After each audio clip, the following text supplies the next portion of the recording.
عليكم ورحمة الله وبركاته.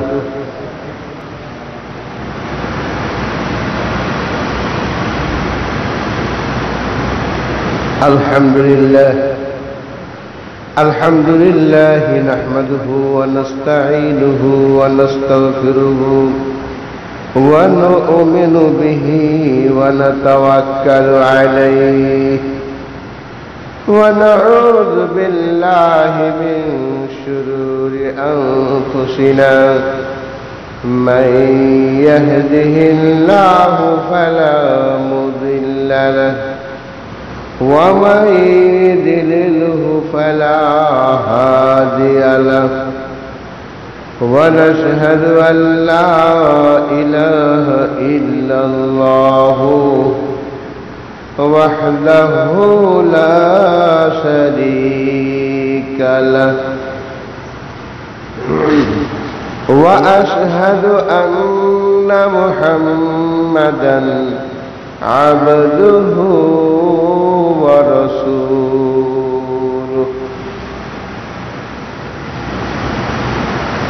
أعوذ بالله من الشيطان الرجيم.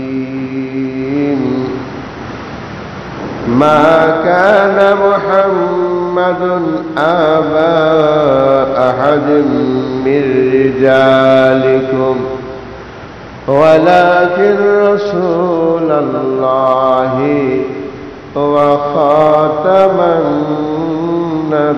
النبيين، وكان الله بكل شيء عليما. اللهم صل على سيدنا مولانا محمد وعلى آل سيدنا مولانا محمد. إن الله وملائكته يصلون على النبي يا أيها الذين آمنوا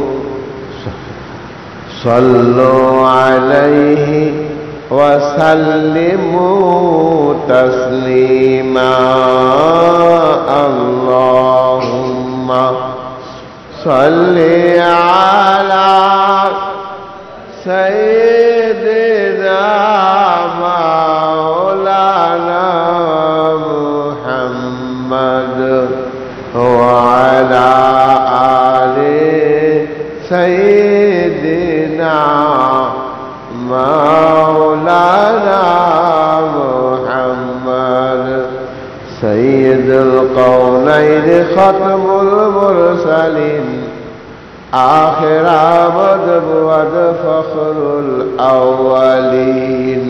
اللهم صل على سيدنا مولانا محمد وعلى آل سيدنا مولانا محمد.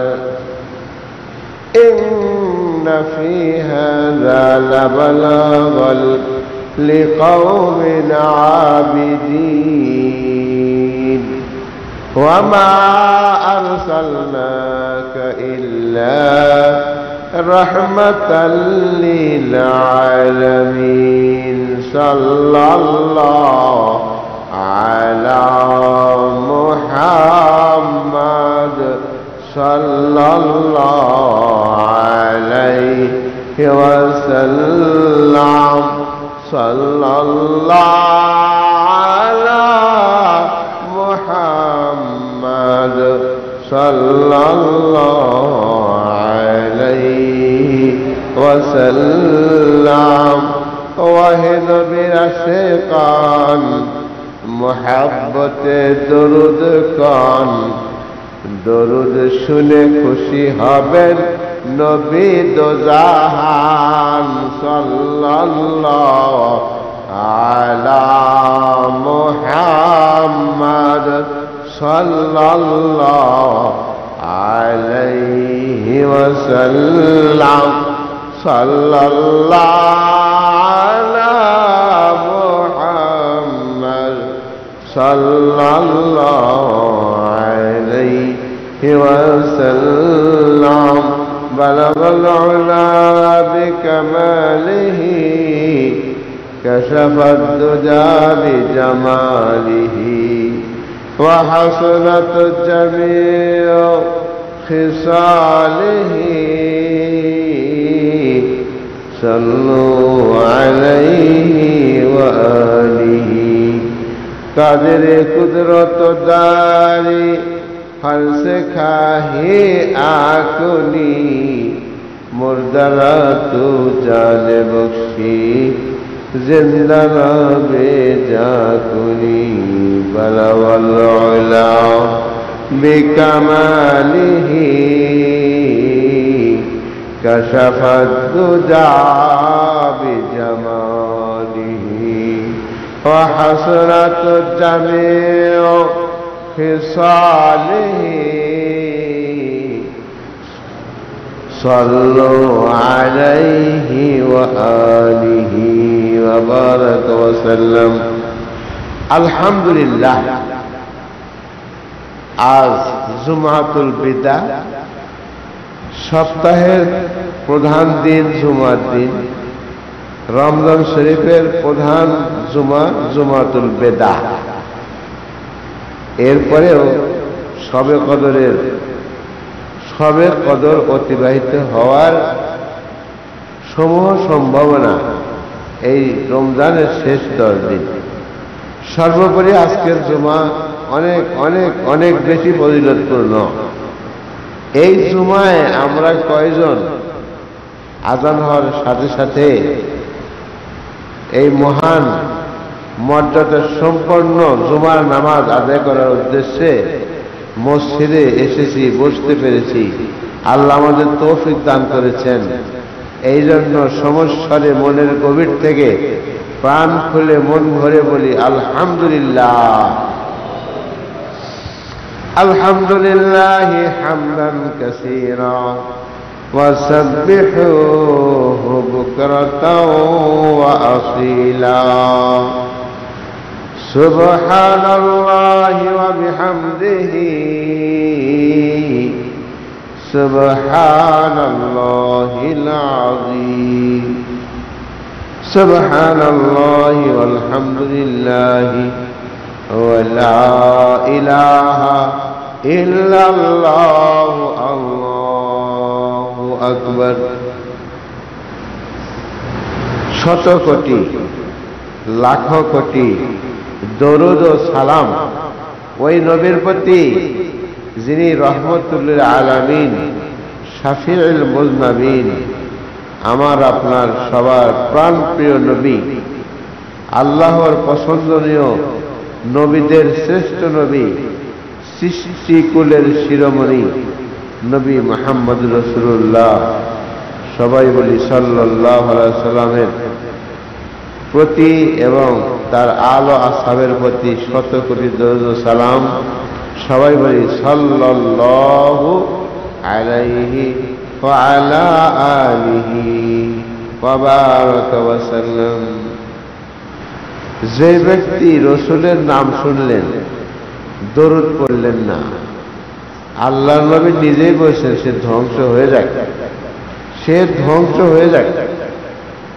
তাহলে দরুদ পড়াটা কত জরুরি যে ব্যক্তি মা বাবাকে পেলেন খেদমত করে তাদের মনোরঞ্জন করে তাদের মন খুশি করে নেক দোয়া নিতে পারলেন না মা বাবার নাফরমান বান্দা হিসাবে পরিগণিত হলেন এই দুর্ভাগ্যের ব্যাপারেও আল্লাহর নবী বদদোয়া করেছেন ওই সন্তান ধ্বংস হয়ে যায় আর একটা জটিল বদদোয়া আল্লাহর নবী করেছেন যে ব্যক্তি রমজান শরীফ পেল অথচ আল্লাহর কাছে নিজের গুনাহ ক্ষমা নিতে পারল না, ওই হতভাগ্য ধ্বংস হয়ে গেছে। যাক, বলেন নাউজুবিল্লাহ।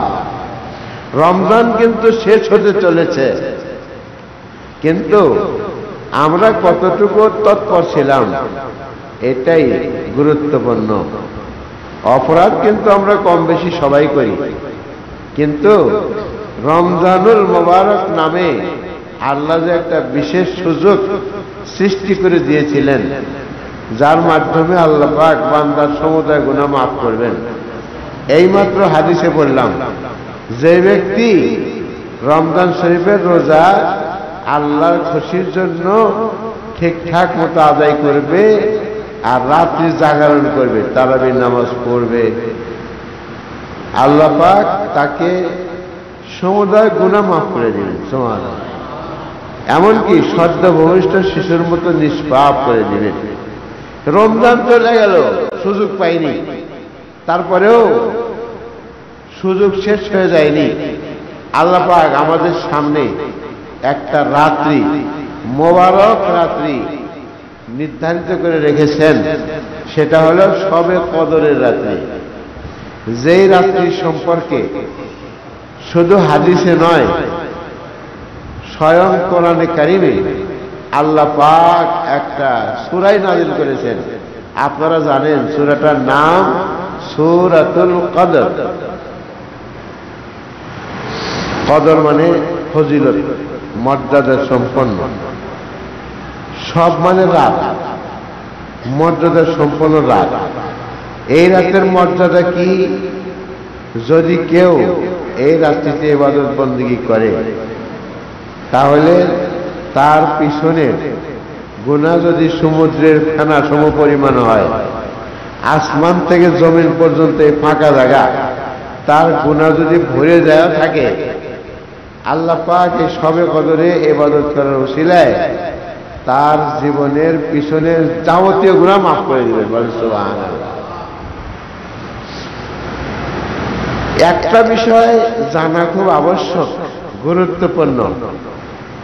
আল্লাহ পাক তো সব গুনাহ মাফ করেন, কিন্তু একটা গুনাহ ব্র্যাকেট বন্দি রয়েছে, যে গুনাহটা আল্লাহ পাক সহজে মাফ করেন না। সেই গুনাহটা হলো হকুল ইবাদ। খুব খেয়াল করে শুনি, আল্লাহ রমজানের উসিলায় সব গুনাহ মাফ করবেন, কথা দিয়েছেন। শবে কদর জাগরণ করলেও আল্লাহ সব গুনাহ মাফ করবেন, কথা দিয়েছেন। কিন্তু ইল্লা একটু ব্র্যাকেটও দিয়েছেন, যে এক ব্যক্তির গুনাহ আল্লাহ পাক মাফ করবেন না। সেই ব্যক্তি কে? যে ব্যক্তি পরের হক, পরের সম্পদ, পরের কি বিষয়, মুরব্বী, ওই যে অসুস্থতা, তাহলে পরের হক খুব খেয়াল করে শুনি। হক অনেক রকমের আছে।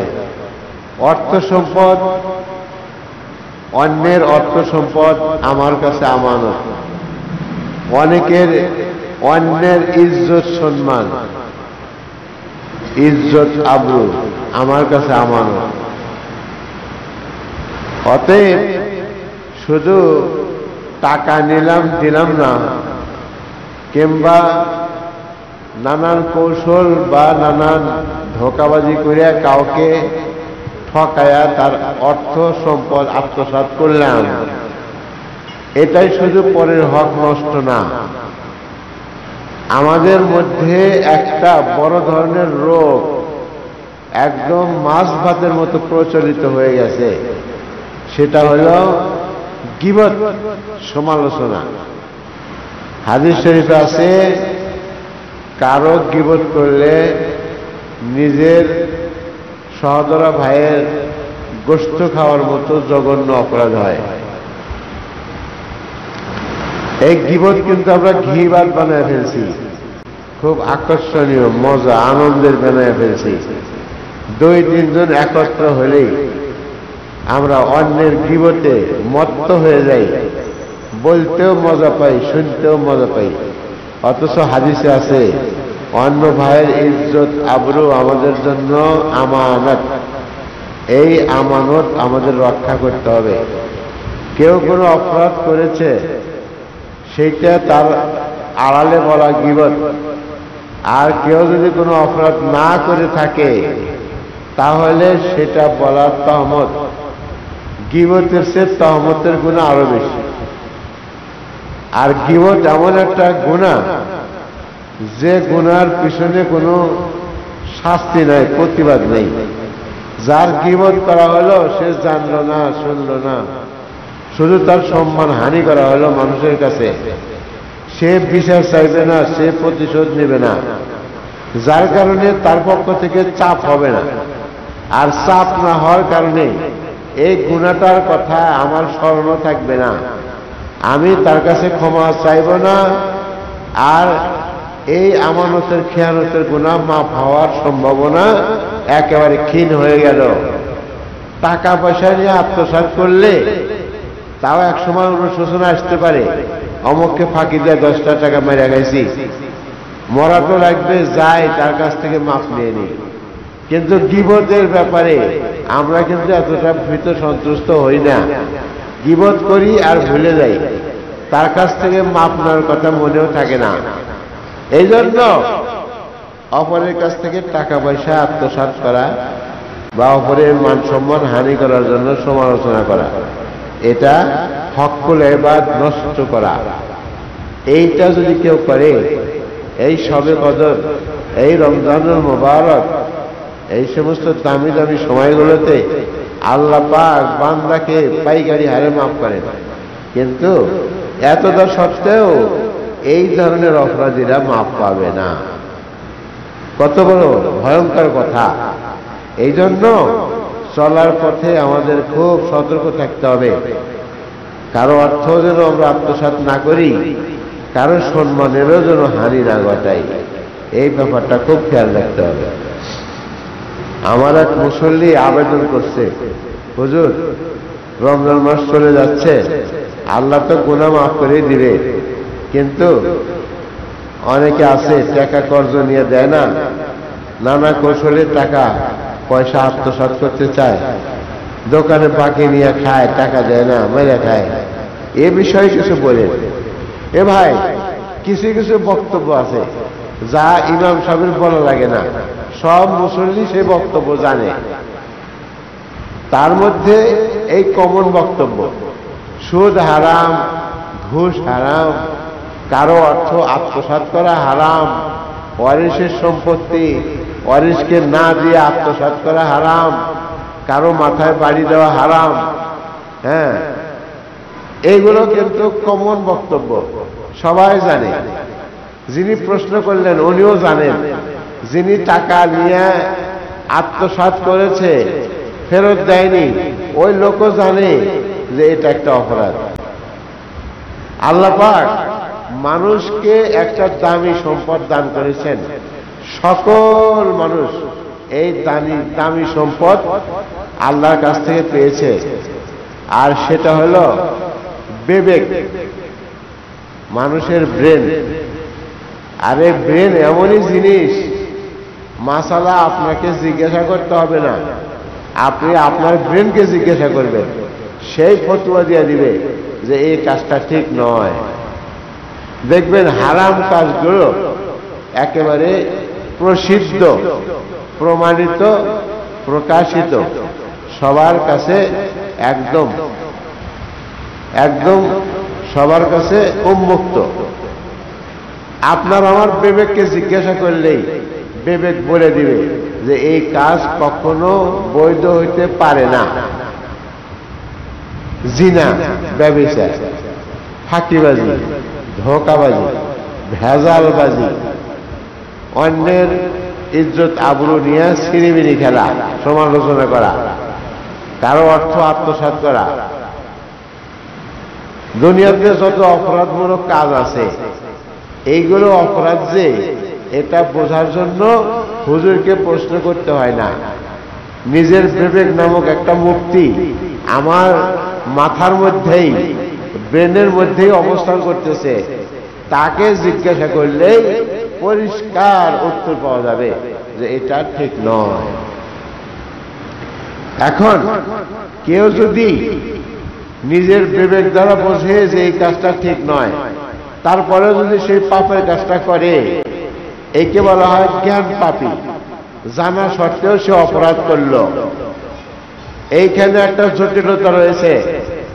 আল্লাহ আপনাকে বুঝার তৌফিক দান করলেন এই কাজটা ঠিক নয়, তারপরেও করা হলো, তাহলে আল্লাহর হুকুম জেনে অমান্য করাটা এটা শয়তানের মতো অহমিকা প্রদর্শন করা হলো, তাকাব্বর করা হলো। শয়তানকে যখন জিজ্ঞাসা করা হয়েছিল তুমি আদমকে কেন সিজদা করলে না, সে বলছিল যে আল্লাহ তোমার হুকুম মানা জরুরি, এটা ঠিক আছে, কিন্তু আমি তো এটাও জানি আদম আমার চেয়ে উত্তম নয়। আমি হলাম আগুনের তৈরি, আদম হলো মাটির তৈরি। আগুনের স্বভাব উপরের দিকে যাওয়া, মাটির স্বভাব নিচের দিকে যাওয়া। আর যে নিম্নগামী সে ঊর্ধ্বগামীর চেয়ে উন্নত হইতে পারে না, উত্তম হইতে পারে না। আমি উত্তম হয়ে কেন আদমকে সিজদা করি? শয়তান কিন্তু এটাও জানতো এটা আল্লাহর হুকুম, পালন না করলে আমার অবশ্যই শাস্তি হবে, এটা জানতো। জানা সত্ত্বেও পাপটা করেছে, তাই জন্যই কিন্তু তার 1000 বছরের ইবাদত নষ্ট হয়ে গেছে। আল্লাহর প্রিয় পাত্র থেকে সে নিকৃষ্ট পাত্র হয়ে গেছে, মালউন হয়ে গেছে। আল্লাহ পরিষ্কার বলেছেন উখরুজ ফাইন্নাকা রাজিম, ওই বেয়াদব আমার দরবার থেকে বের হয়ে যা, তুই হলো মালউন, অভিশপ্ত। আল্লাহ পাক এত প্রিয় বান্দাকেও অভিশপ্ত হিসাবে সম্বোধন করলেন, কারণ এখানে আর কিছু ছিল না। শয়তানের অনেক জ্ঞান ছিল, বিবেক সুন্দর চৌকান্ন ছিল, সে বুঝতে পারছে যে আল্লাহর হুকুম পালন না করলে আমার অবশ্যই এর জন্য শাস্তি ভোগ করতে হবে। জাইনা শুনে যখন সে এই ধরনের হঠকারী, দাম্ভিকতা, অহংকারী সিদ্ধান্ত নিয়ে ফেলছে, পরিণতি তার শোচনীয় হয়েছে। ও ভাই, আমরাও সেই একই।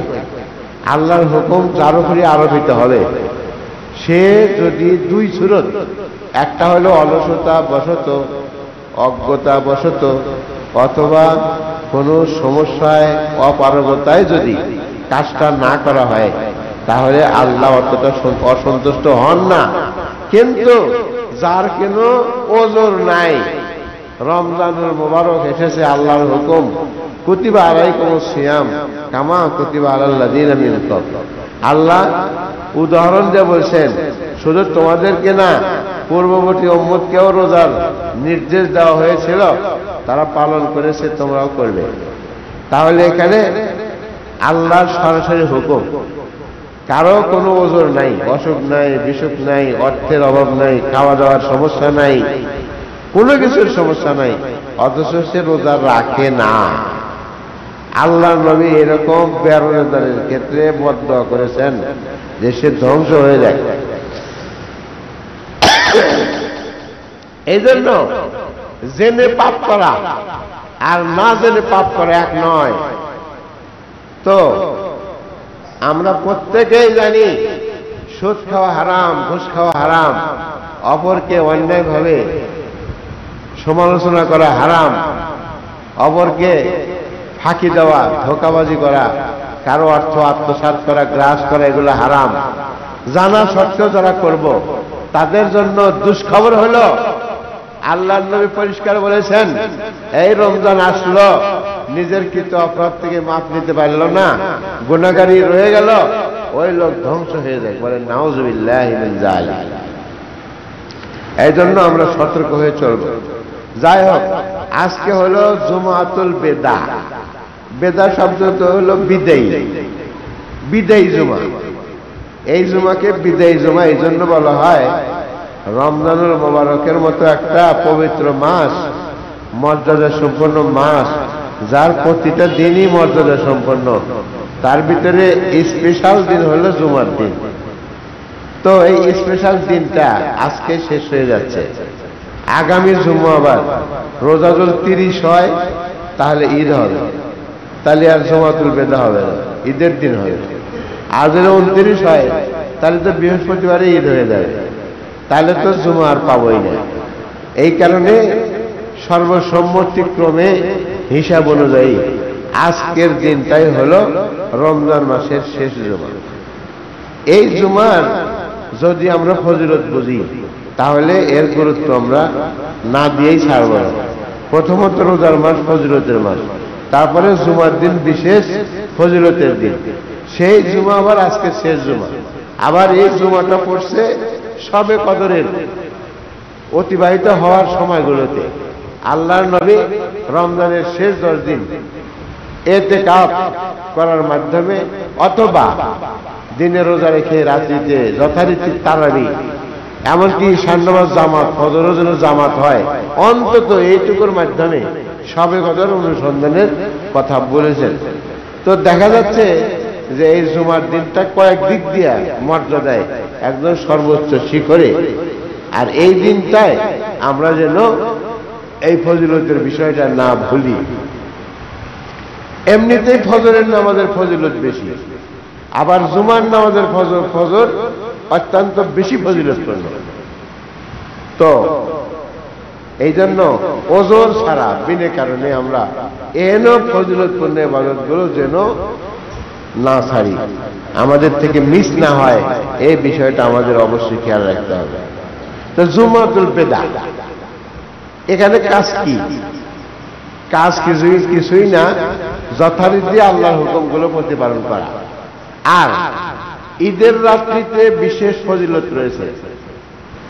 হাদিস শরীফে পরিষ্কার আছে, যে ব্যক্তি ঈদের রাত্রে ইবাদত করে কিয়ামতের দিন সে তার দিল মরবে না, সে দোজখের খড়ি হবে না। অর্থাৎ যার দিল না মরে সে কখনোই জাহান্নামে যাবে না, জান্নাতে যাবে। তাহলে রেজাল্ট এই আসলো, ঈদের রাত্রিতে যে ইবাদত করবে কিয়ামতের দিন সে দোজখবাসী হবে না, জান্নাতবাসী হবে। বলেন সুবহানাল্লাহ। আমরা তো ঈদের রাত্রিতে নানা ধরনের গান বাদ্য, ফটকাবাজি, নানান অশ্লীলতার ভিতরে বা অপচয় অন্যায়ের ভিতরে এই রাত আনন্দের মধ্যে কাটাইতে চাই। আল্লাহর নবী কিন্তু তা করতেন না। আল্লাহর নবী ঈদের রাত্রিতে ইবাদত করতেন, এই বিষয়টা আমরা খেয়াল রাখব। আর এই রাত্রি তো গুনাহ মাফের শেষ সুযোগ।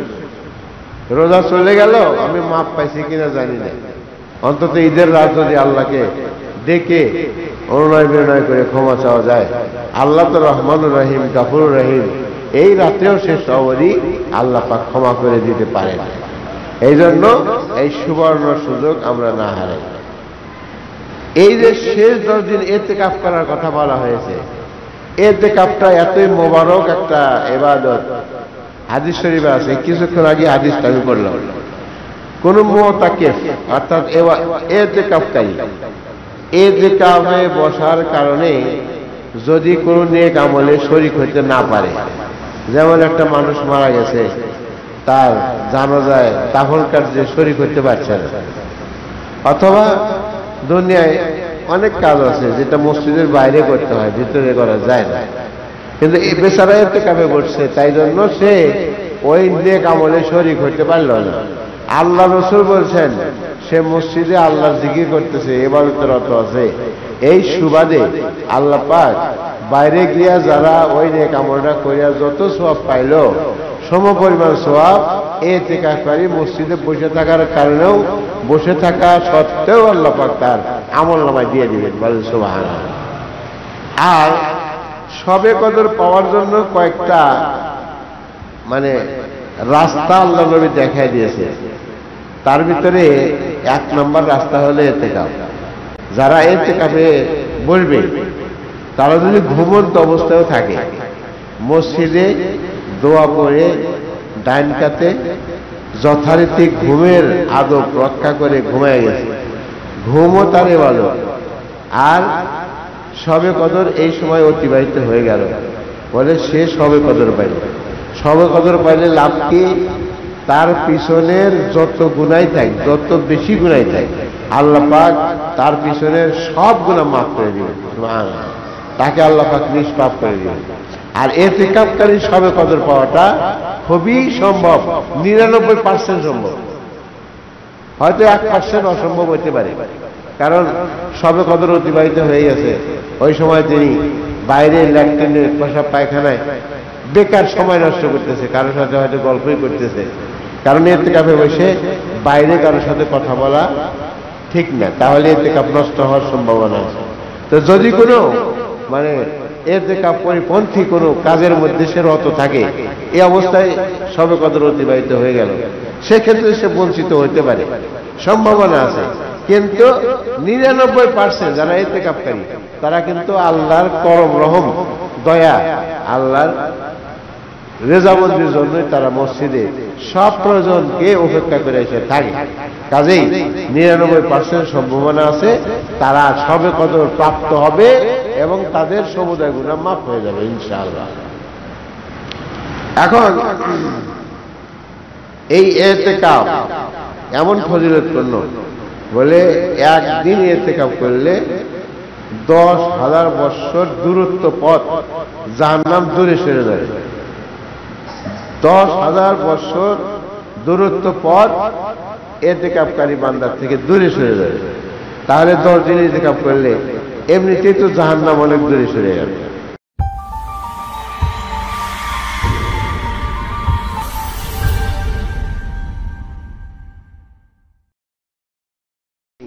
সামনের বছরের জন্য নিয়ত করব, আর যারা বসেছেন তাদেরকে একটু সহযোগিতা করব। কেমন সহযোগিতা? এমনও মানুষ আছে যে তার খানাটা আইনা দেওয়ার মতো মানুষ নাই, তা আপনি তার প্রতিবেশী, আপনার একটা সেরকম একটা যোগ্য ছেলে আছে অল্প বয়সী, তাকে একটু বুঝায় সুঝায়, বাবা দেখো এরা তো মসজিদে আটকা, তো এদের নিজের কোনো মানুষজন নাই, যাও তুমি একটু খানাটা দিয়ে আসো। এই যে সহযোগিতা করলেন, উনি ইতিকাফ করে সওয়াব পাইল, ওনার সওয়াব কম হবে না, কিন্তু আল্লাহ দয়া করে ওনার সমপরিমাণ সওয়াব আপনাকেও আল্লাহ পাক দিয়ে দিলেন। এই জন্য নেক কাম যারা করে তাদেরকে সহযোগিতা করতে হয়। এই মাসে আরো 2টা দামি দামি ইবাদত আছে। একটা হলো সবার জন্যই প্রায় শতকরা 95 জন মানুষের উপরই এটা প্রযোজ্য, সেটা হলো ফিতরা। ঈদের দিন সকালে প্রয়োজনের অতিরিক্ত 52.5 তোলা রূপার মূল্য পরিমাণ সম্পদ যা কিছু থাকে সব সমন্বয় যদি হয় তাকে ফিতরা দিতে হবে। ফিতরা নিজের পক্ষ থেকে দিতে হয়, আর নিজের অধীনের নাবালক সন্তানদের পক্ষ থেকে দেওয়া জরুরি। সাবালক সন্তান অর্থ এবং বৃত্ত সম্পন্ন স্ত্রী এবং স্বয়ং সম্পন্ন ভাই, সাবালক অর্থ সম্পন্ন ভাই, এদের পক্ষ থেকে ফিতরা আদায় করাটা জরুরি নয়, তারা নিজের ফিতরা নিজের পক্ষ থেকে দিবে। এখন কেউ যদি না দিতে চায়, না দেয়, সেক্ষেত্রে আপনি দিয়ে দিলে তার দায়িত্ব আপনি পালন করলেন, তার পক্ষ থেকে আদায় হয়ে গেল। উপরন্তু আপনার দায়িত্ব ছিল না, তাও আদায় করেছেন, এই জন্য আপনি বেশি সওয়াবের অধিকারী হবেন। ফিতরা সাধারণত যারা নিজেদের আত্মীয় স্বজনের ভিতরে দরিদ্র তাদেরকে খুঁজে খুঁজে দেওয়াই উত্তম। দেখেন সমাজে এমন কিছু মানুষ রয়েছে যারা অভাবী, এক ওয়াক্ত না খেয়ে থাকে, কারো কাছে হাত পাতে না, লজ্জাশীল, ভদ্র বিনয়ী, এই ধরনের অভাবীদেরকে খুঁজে খুঁজে তাদের যেন না আসতে হয়, আপনি যা তাদেরকে তাদের বাড়ি আপনার ফিতরা বা যাকাতের পয়সা পৌঁছায় দিয়ে আসবেন। এতে করে আপনি যাকাত বা ফিতরা দানের সওয়াব অনেক অনেক কোটি গুণ বেশি পাইতে পারেন। আল্লাহ পাক বলেছেন, আল্লাহু ইউযাইফু লিমান ইয়াশাউ বিগাইরি হিসাব। আপনার আমার দান যদি ইখলাস পূর্ণ হয়, আল্লাহর খুশির সিস্টেমে হয়, তাহলে আল্লাহ পাক 10 গুণ নয় 700 গুণ বেশি সওয়াব ওই দানের বিনিময়ে দান করেন। সুবহানাল্লাহ। এই জন্য যাকাত ফিতরা যারা হকদার তাদের পৌঁছে দেওয়া কিন্তু আপনার দায়িত্ব। তারা আপনার বাড়ি বাড়ি এসে নিয়ে যাবে এমনটা নয়, আপনি তাদের বাড়ি খুঁজে খুঁজে পৌঁছায় দিবেন, কারণ এটা তাদের হক। কিতাবে পরিষ্কার আছে, কোরআনের কোরআন শরীফে আছে। জাকাতের পয়সা হিসাব করে যেটা জাকাত হিসাবে পরিগণিত, সেটা আপনার হক নয়, আপনার জন্য হালাল নয়। কিন্তু যারা জাকাত খেতে পারে ওটা তাদেরই হক, ওই সম্পদটা তাদের। যদি কেউ জাকাত না দেয়, নিজের মাল নিজে খাইল না, গরিবের হক সে মাইরে খাইল, কথাটা বোঝার চেষ্টা করে। কারো উপর জাকাত ফরজ হয়েছে, 1000 টাকা জাকাত, সে দিল না, তাহলে সে মূলত নিজের কামাই করা পয়সায় তো না দিয়ে খাইল, তার নিজেরটাই নিজে খাইল, এটাই তো হয় না। না না, নিজেরটা নিজে খাইল না, ওইটা গরিবের হক ছিল, গরিবের হক না দিয়ে সে গরিবেরটা মাইরে খাইল। আর আপনারা তো জানেন যে দুঃখী দরিদ্র অসহায় তারা নিজেরা গরিব হয়নি, আল্লাহ তাদের বানাইছেন, কাজেই তাদের মর্যাদাও আল্লাহ পাক বেশি দিয়েছেন। কেউ যদি গরিবের হক মাইরা নিজে খায়, তাহলে আল্লাহ নিশ্চয়ই গরিব যে কষ্ট পাইল তাদের জন্য অনেক মর্যাদা বাড়ায় দিবেন। আর আমি যে গরিবের হক মাইরে সেটা খাইলাম, আমার গুনাহটা তুলনামূলক বেশি হবে, আমি অপরাধীটা বেশি সাব্যস্ত হব। এই জন্য জাকাত হোক আর ফিতরা হোক, এই অর্থটা গরিবের হক। হাদিস শরীফে আছে, আর যাকাতু হিয়ান নমু, যাকাত বর্ধিত অংশ। এই হাদিসের অর্থ পড়লে আপনি আশ্চর্য হয়ে যাবেন। আপনার সম্পদের যে অংশটা যাকাত, ওইটা হলো আপনার সম্পদের বর্ধিত হওয়ার জন্য সহায়ক অংশ, আপনার সম্পদ বাড়ার জন্য সহায়ক অংশ। আপনি যাকাত দিবেন তো যেটুকু মাল আপনার কাছে অবশিষ্ট রইল, ওইটা যেন সার পানির মতো হয়ে গেল। একটা শস্যের ক্ষেতে যখন আপনি নিড়ানি দিবেন, পানি দিবেন, সার দিবেন, পরিচর্যা করবেন, নিঃসন্দেহে ওই ক্ষেতের শস্য অনেক পাশের ক্ষেতের চেয়ে অনেক ভালো হবে। ঠিক কি ঠিক না বলেন? বলে আপনার কাছে যে অর্থ সঞ্চিত আছে তা যথাযথ হিসাব করে যখন আপনি যাকাত দিলেন, ফিতরা দিলেন, দান করলেন, ওই দানের অংশটা আপনার অবশিষ্ট মালের জন্য নিড়ানি হইল, পানি দেওয়া হলো, পরিচর্যা করা হলো। কোন ফাঁক দিয়ে আপনার এই সম্পদ বেড়ে যাবে আপনি নিজেও বুঝতে পারবেন না, আল্লাহ পাক আপনাকে বাড়ায় দিবে। আপাত দৃষ্টিতে আমরা মনে করি যাকাত দিলে অর্থের একটা অংশ বেরিয়ে গেল, কমে গেল।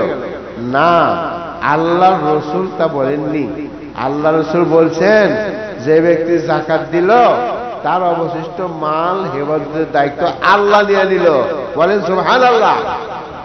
আল্লাহ চোরকে ঠেকায় দিবে, পোকামাকড়কে না করে দিবে, ওই পোকা, এই মাল আমার বান্দার জন্য শতভাগ হালাল, এইখানে তুই দাঁত বসাবি না, খবরদার, পোকা খাইতে পারবে না।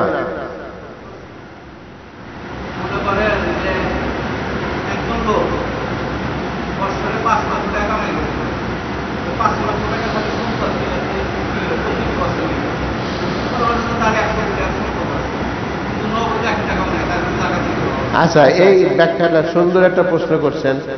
এই প্রশ্নটা আমারও মনে ছিল যখন আমরা কিতাব পড়ছি, যে প্রয়োজনের অতিরিক্ত। এখন প্রয়োজন কোনটা আর অতিরিক্ত কোনটা, এটা বোঝা কিন্তু বিশাল একটা ব্যাপার। উনি একটা খুব দামি প্রশ্ন করছেন, আমার প্রয়োজন কোনটা আর প্রয়োজনের অতিরিক্ত কোনটা, যেটা যাকাতের হিসাবে পরিগণিত হবে, এইটা বোঝা খুব জরুরি। এখন প্রয়োজন বলতে আমি সংসারের কর্তা, সংসারের সদস্যদের খাওয়া পড়া বাসস্থান, এই তিনটা সুচারুরূপে আপনার অ্যাবিলিটি অনুযায়ী, আপনার অর্থ আছে, বউকে 150 টাকা দামের জালি মার্কা কাপড় কিনে দিবেন, আল্লাহর কাছে আপনাকে দায়ী হইতে হবে। ইমাম আবু হানিফা রাহমাতুল্লাহ মসলক হলো, আপনার অর্থ আছে, আপনি নিজেও দামি জামা পরবেন, আল্লাহর শুকরিয়া আদায় করবেন, ছেলে মেয়ে স্ত্রী সবাইকে দামি জামা পরাবেন, কারণ এটা আল্লাহ পাক আপনাকে দান করেছেন। দামি জামা পরে ফ্যাশন অহংকার দেখানো না, আল্লাহর শুকরিয়া আদায়ের জন্য, আল্লাহ তুমি আমার তৌফিক দিয়েছিলে, এই দেখো তোমার টাকা দিয়ে আমি দামি জামা কিনে পড়ছি। এটা হলে গুনাহ তো হবেই না, আপনার আরো সওয়াব হবে।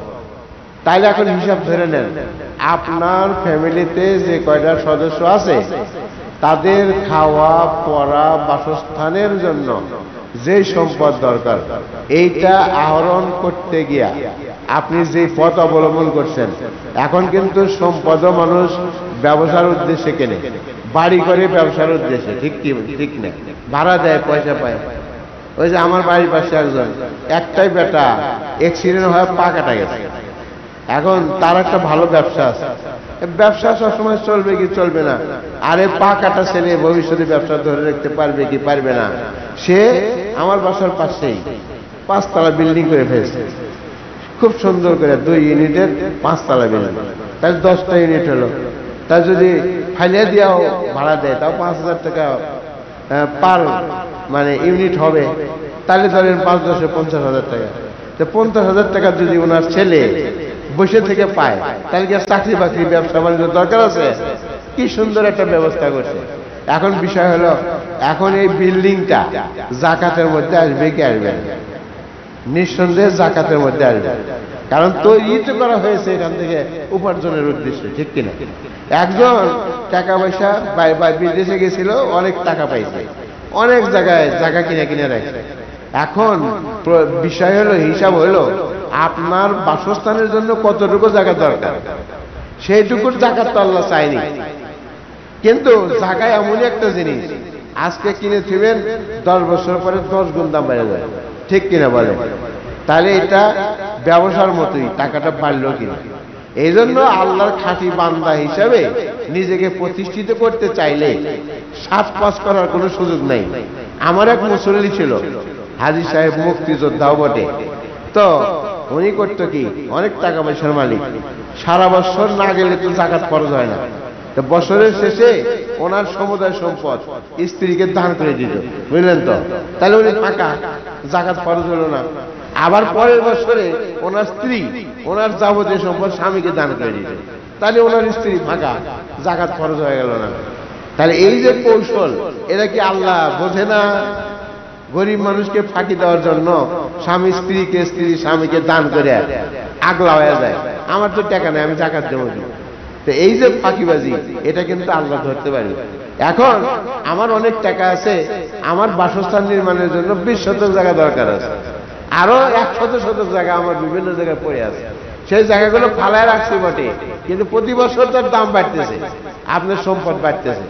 তাহলে আপনি যদি আল্লাহর কাছে প্রিয় পাত্র হতে চান, তাহলে প্রয়োজনের পরিবারের খাবার, বাসস্থান, বস্ত্র এইগুলো দেওয়ার জন্য ওই জমিগুলো বিক্রি করতেও প্রয়োজন হচ্ছে না। কথাটা বোঝেন? বিক্রি করার প্রয়োজন হচ্ছে না, তাহলে ওটা অতিরিক্ত হিসাবে পরিগণিত হবে কি হবে না? আপনার বিবেকই বলে দিবে যে প্রয়োজন হবে না, কারণ ওটা তার অতিরিক্ত সম্পদ, ওটা তার ব্যবসায়িক বর্ধিত সম্পদ, কয়দিন পরে ওর দাম 10 গুণ হয়ে যাবে। তাহলে আমি আপনি যদি আল্লাহর কাছে সত্যি প্রিয় পাত্র হতে চাই, তাহলে ওইটার দামও হিসাব করে আমি দরিদ্রকে দিয়ে দেব, গরিব আমার দ্বারা উপকৃত হবে, বাদ বাকি ওই সম্পদ আল্লাহ অনেক আপদ বিপদ থেকে রক্ষা করবে। অনেকেই সম্পদ কেনে, শেষ অবধি সেখানে দখলে যাইতে পারে না, কোন জালেম পাশে থাকে, সে হয়তো জাল দলিল করে হোক, যেভাবে হোক ওটা আত্মসাৎ করে ভাবে, এরকম তো হতে পারে, কি বলে? তাহলে আল্লাহর জিম্মায় যদি আমি সম্পদটা রাখতে চাই, যে আল্লাহ নিজ জিম্মায় হেফাজত করবে, তাহলে ওই সম্পদটা যেহেতু আমার প্রয়োজনের মধ্যে পড়ে না, কাজে ওর অর্থটা হিসাব করে আমি জাকাত দিয়ে দিই, না জানি কত টাকায় দেওয়া লাগবে, বাদ বাকি আল্লাহর কাছে আমি একদম ফ্রেশ থাকতে, আল্লাহর প্রিয় পাত্র হওয়ার জন্য আমি একটা উত্তম কাজ করলাম। এই বিষয়গুলো আমাদের খেয়াল রাখতে হবে। আমি প্রথমে বলছি যে বিবেককে জিজ্ঞাসা করলে হুজুরকে জিজ্ঞাসা করার প্রয়োজন হয় না, আপনার বিবেকে আপনার প্রশ্নের উত্তর দিয়ে দিবে। আচ্ছা, এই যে শবে কদর বিষয়ে আলোচনা, শবে কদর রমজানের শেষ 10 দিনে তালাশের কথা বলা হয়েছে, বিশেষ করে বেজোর সংখ্যার রাতগুলো আমরা মাশাআল্লাহ চেষ্টা করি, শবে কদরে বর্ধিত নামাজ পড়ি এবং একটু বেশি সময় নিয়ে। আমি আপনাদের কাছে একটা কৃতজ্ঞতা জানাতে চাচ্ছি, সেটা হলো কি, মাশাআল্লাহ আপনারা নামাজের ব্যাপারে খুব আন্তরিক। আমার অনেক মুসল্লি বলছে, হুজুর একটু আস্তে ধীরে নামাজটা পড়লে ভালো হয়, আমার মনটা খুশিতে ভরে যায়। এ ভাই, আমরা বাইরে কত সময় নষ্ট করি, চাষটালে গল্পে গুজবে ফ্যামিলির সাথে নানা কথায়। আর মসজিদে যদি ধীরে সুস্থে নামাজ পড়া হয় কয় মিনিট বেশি সময় লাগে। তারাবি যদি আমরা খুব জোরে পড়ি, আমরা দেখছি পরীক্ষা করে মাত্র 5 মিনিট থেকে 7 মিনিট সেভ হয়, তার চেয়ে বেশি নেই।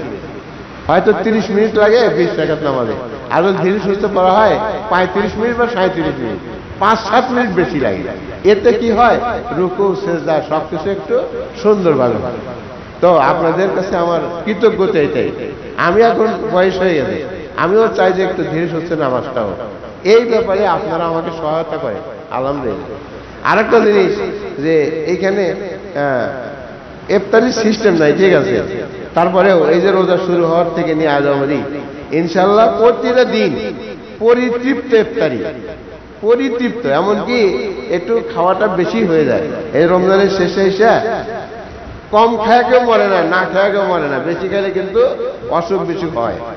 সত্যটা বলতে দিতে নাই, এই যে শেষে এসে দুর্বল হয়ে বসে, খাওয়ার ভার একটু বেশি হয়েছে। তো আলহামদুলিল্লাহ আপনাদের ভিতরে সে হৃদয় সে মন আছে, আপনারা যাকে খাওয়ান মন দিয়েই খাওয়ান। আর যাকে এই যে মসজিদ চলতেছে, আমি তো দেখি যে ইনশাআল্লাহ অন্যান্য জায়গায় চাকরি করছি, তার তুলনায় এখানে অনেক স্বাচ্ছন্দ্যে করছি।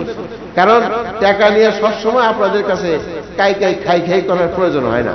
হঠাৎ হয়তো আমার সেক্রেটারি মহোদয় আপনাদের একটু অবগতির জন্য দু একটা কথা বলেন, কিন্তু আপনারা স্বইচ্ছেই কোটায় হোক মাসিক ছাড়া হোক মাশাআল্লাহ দিচ্ছেন, মসজিদ সুন্দর চলছে।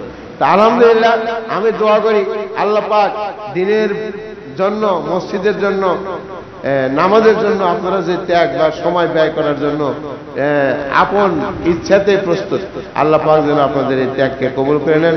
কিয়ামতের ময়দানে আমাদের সবাইকে যেন এক কাতারে শামিল করে, নেক কাতারে শামিল করে যেন আমাদের একযোগে জান্নাতে পৌঁছায় দেয়। সবাই বলে আমিন। আচ্ছা, এরপরে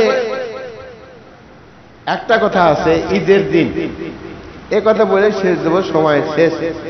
আমি আজকে অতিশয় অসুস্থ, তারপরেও আপনাদের দোয়া আল্লাহর রহমত, কথাগুলো ভাঙ্গা ভাবে হলেও বলতে পারছি। এই কথাটা বলে শেষ দিয়ে দেব। ঈদের দিনের একটা বিশেষ দিন, এই সিরাজগঞ্জ আমি প্রায় 37 থেকে 40 বছর হলে থাকি। আপনাদের একটা বিশেষ ঐতিহ্য আছে, ঈদের দিনে নিজের বাড়ি আর পরের বাড়ি বলে কিছু নাই। দেখা যায় যে মাশাআল্লাহ একে অপরকে টেনে নিয়ে খাওয়ায়, একটা ভ্রাতৃত্ব বোধ, একটা মমতা, আপনত্ব, পরস্পরে একটা সুন্দর একটা সৌহার্দ্যপূর্ণ আচরণ। এটা আমি আপনাদের এখানে সাক্ষী দিচ্ছি। অন্যান্য শহরে থাকছি, আমার দেশের বাড়িতেও থাকছি, তুলনামূলকভাবে আমি সিরাজগঞ্জ অনেক বেশি দেখেছি। তো এটার দাম অনেক, এটার দাম অনেক। আল্লাহ নবী ঈদগাহ মাঠে যাইতেছিলেন, একটা ছেলে কাঁদতেছিল মাঠের কোনায় বসে। আল্লাহ নবী বললেন, বাবা তুমি কাঁদো কেন? আমার বাবা যুদ্ধের ময়দানে শাহাদাত বরণ করেছে, আমার মার একটা বিয়ে করেছে, আমি এতিম, আমাকে কে জামা কিনে দেয়, কে কাপড় দেয়, আর কে খাবার দেয়, এই দুঃখে আমি কাঁদছি। বাবা আসো আমার সাথে আসো। হাত ধরে নিয়ে গেলেন, আয়েশা সিদ্দিকা রাদিয়াল্লাহু আনহাকে বললেন, আয়েশা এই যে তোমার সন্তান। আয়েশার কি সন্তান ছিল? আয়েশা সিদ্দিকার কিন্তু কোনো সন্তান হয়নি। বলে এই দেখো তোমার সন্তান নিয়ে এসেছে। ও আয়েশা পায়া কি খুশি, নিয়ে গেলেন। ভৈশামে যে সুন্দর করে গোসল করাইলেন। ঘরে জামা কেনাই ছিল, আল্লাহ নবীর ঘরে থাকে মানুষকে দান করার জন্য, প্রয়োজনের জন্য থেকেই থাকে। তা আল্লাহ নবী খুঁজে পেয়েছে সুন্দর একটা জামা বের করে পরাই দিলেন। এবারে খানা খাওয়াই দিলেন। খানা খাওয়া বলতেছে যে, হে বালক, নবী মুহাম্মদ যদি তোমার বাবা হয় আর আয়েশা সিদ্দিকা যদি তোমার মা হয়, তুমি কি খুশি? ছেলে তো আনন্দে আত্মহারা হয়। খুশি মানে আমি এই আরবে যত বালক আছে বালিকা আছে তার ভিতরে সবচেয়ে বেশি খুশি। বলেন সুবহানাল্লাহ। এর দৌড়ায় গেছে মাঠে। কি রে কতক্ষণ আগে কানলি এখন হাসস? ভাই হাসবো না মানে, যদি নবী মুহাম্মদ সাল্লাল্লাহু আলাইহি সাল্লাম, যিনি দুনিয়ারও বাদশাহ আখিরাতেরও বাদশাহ, তিনি যদি কারো বাবা হয় আর আয়েশা সিদ্দিকা যদি কারো মা হয়, তার জীবনে কি আর কোনো অভাব আছে রে? আমি তো পাইছি, এই জন্য এত খুশি আর এত আনন্দিত। আল্লাহ নবী কিন্তু একটা নিদর্শন, একটা আদর্শ দুনিয়াতে রেখে গেছে। কথা বুঝছেন? আমরা যদি নবীর প্রকৃত উম্মত হতে চাই, ঈদের দিনে কিন্তু আমাদের অবশ্যই খেয়াল রাখতে হবে আমার প্রতিবেশী নতুন জামা পেল কিনা, আমার প্রতিবেশী ঈদের বাজার করছে কিনা, ঈদের বাজার করছে কিনা। এমনও ফ্যামিলি আছে পান্তা খায় ঈদের মাঠে যায়, আর ঘুরে এসে পান্তাও নাই, এক গ্লাস পানি খায় কাজে যোগ দেয়, কাজ দৈনন্দিন যে কাজ সে কাজে যোগ দেয়। এই মুহূর্তে আছে কিনা এমন মানুষ জানি না, তবে আমি অতীতে দেখেছি এরকম মানুষ। এমনটা যেন না হয় যে আমি বাড়িতে 17 রকমের সিমাই আর পায়েসের ব্যবস্থা করছি, আবার গরু কিনা ভাগ করে নিছি, ছাগলের গোশত আইনে রাখছি একটু রুচি পরিবর্তনের জন্য, কয়েকটা হাঁসও সবাই করে ফ্রিজে রাখছিলাম, মুরগি তো কথাই নাই, সব করছি। মাশাআল্লাহ, আপনাকে আল্লাহ পাক শক্তি দিয়েছে, সামর্থ্য দিয়েছে, করেছেন। আর ঈদের দিন হলো জিয়াফাতুল্লাহ, আল্লাহর মেহমান আপনি খান, অসুবিধা নেই, কিন্তু একটু খেয়াল রাখতে হবে আমার আশেপাশে, আমার সমাজ, আমার আত্মীয় স্বজনের মধ্যে এমন কেউ যেন না থাকে যে একটা সুন্দর জামা পরে ঈদে যেতে পারেনি, ঈদে থেকে এসে একটু মিষ্টি খাবে, সেই সামর্থ্য তাদের নেই। এমনটা যেন না হয়। আল্লাহ আপনাকে বরকত দিবে, আল্লাহ আপনাকে সম্পদ দিয়ে ভরে দিতে পারে, সম্পদ আল্লাহর হাতে। আপনি যদি তাদের খবর নেন, আল্লাহ আপনার খবর নেবে ইনশাআল্লাহ। এই বিষয়টা আমরা সবাই খেয়াল রাখব। যাই হোক,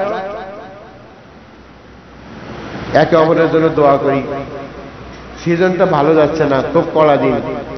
যারা ডায়াবেটিস, হাই প্রেশারের রোগী, গ্যাস্ট্রিক রোগী, তাদের জন্য রোজা রাখা খুব কষ্ট। এই যে আমার এক মুরব্বীর কথা এই মাত্রই শুনলাম, ওই মুরব্বী না, ওই যে আসছেন, উনি অত্যন্ত শক্ত নামাজি, এমন কোন নামাজ নাই যে উনি অ্যাবসেন্ট থাকে।